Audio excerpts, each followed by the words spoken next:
বিপর্যস্ত জেলা ফেনীর ৮০% সড়ক মহাসড়ক এমনকি শহরের অলিগলিও ডুবে আছে বুক সমান পানিতে। ৩ দিন ধরে এ পরিস্থিতিতে ভেঙে পড়েছে অনেক পাকা স্থাপনা, বহুতল ভবনে থাকাও আর নিরাপদ মনে করছেন না শহরবাসী। কিন্তু স্কুল, কলেজ, মাদ্রাসা কিংবা সরকারি বেসরকারি আশ্রয়কেন্দ্রে তিল ধারণের ঠাঁই নেই। ফেনীর অন্তত ১০ লাখ মানুষ এই মুহূর্তে আছে আশ্রয়কেন্দ্রে। বাড়িঘর ছাড়ার অপেক্ষায় আছেন আরও কয়েক লাখ। বাথরুম, গোসলের সুযোগ নেই, রান্নার বন্দোবস্ত নেই। কেউ অসুস্থ হলে তাকে হাসপাতালে নেওয়া যাচ্ছে না, সেখানেও পানি উঠেছে। এমনকি কারো মৃত্যু হলেও সেই লাশ দাফন কাফন করাও কঠিন হয়ে পড়েছে। কবর খোঁড়ার মতো শুকনো মাটি নেই ফেনীর বেশিরভাগ এলাকায়। আশ্রয়কেন্দ্রগুলোতে খাবারের জন্য কাঁদছে শিশুরা, অসুস্থ হয়ে পড়ছেন বৃদ্ধরা। এ যেন এক মহাবিপর্যয় নেমে এসেছে, যা এর আগে আর কখনো দেখেননি ফেনীবাসী। ত্রাণ সহায়তা আর সেবা নিয়ে সারা দেশ থেকে হাজারো মানুষ ছুটছেন ফেনীর দিকে।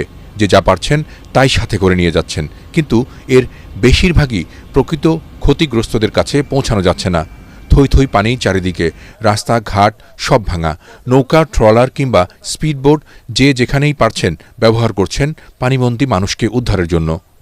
কেউ যাবেন না, পানির স্রোত অনেক বেশি।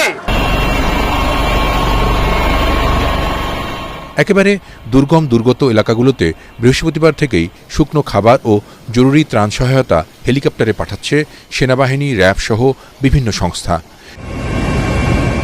সেনাবাহিনী প্রধান জেনারেল ওয়াকার উজ্জামান নিজেও শুক্রবার ঘুরে দেখেছেন ফেনীর পরশুরাম উপজেলার বেশ কিছু এলাকা।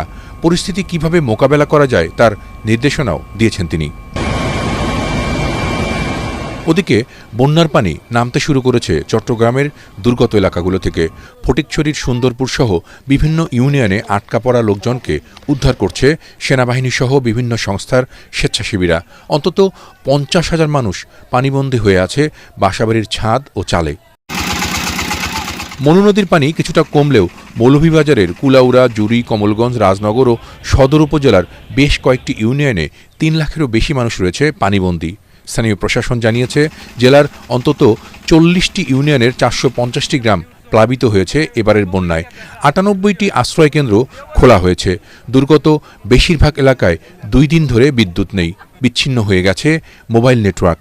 কলাগাছ, বাঁশের ভেলায় পানিতে গবাদি পশু ও হাঁস মুরগি নিয়ে ভাসছে অনেক পরিবার।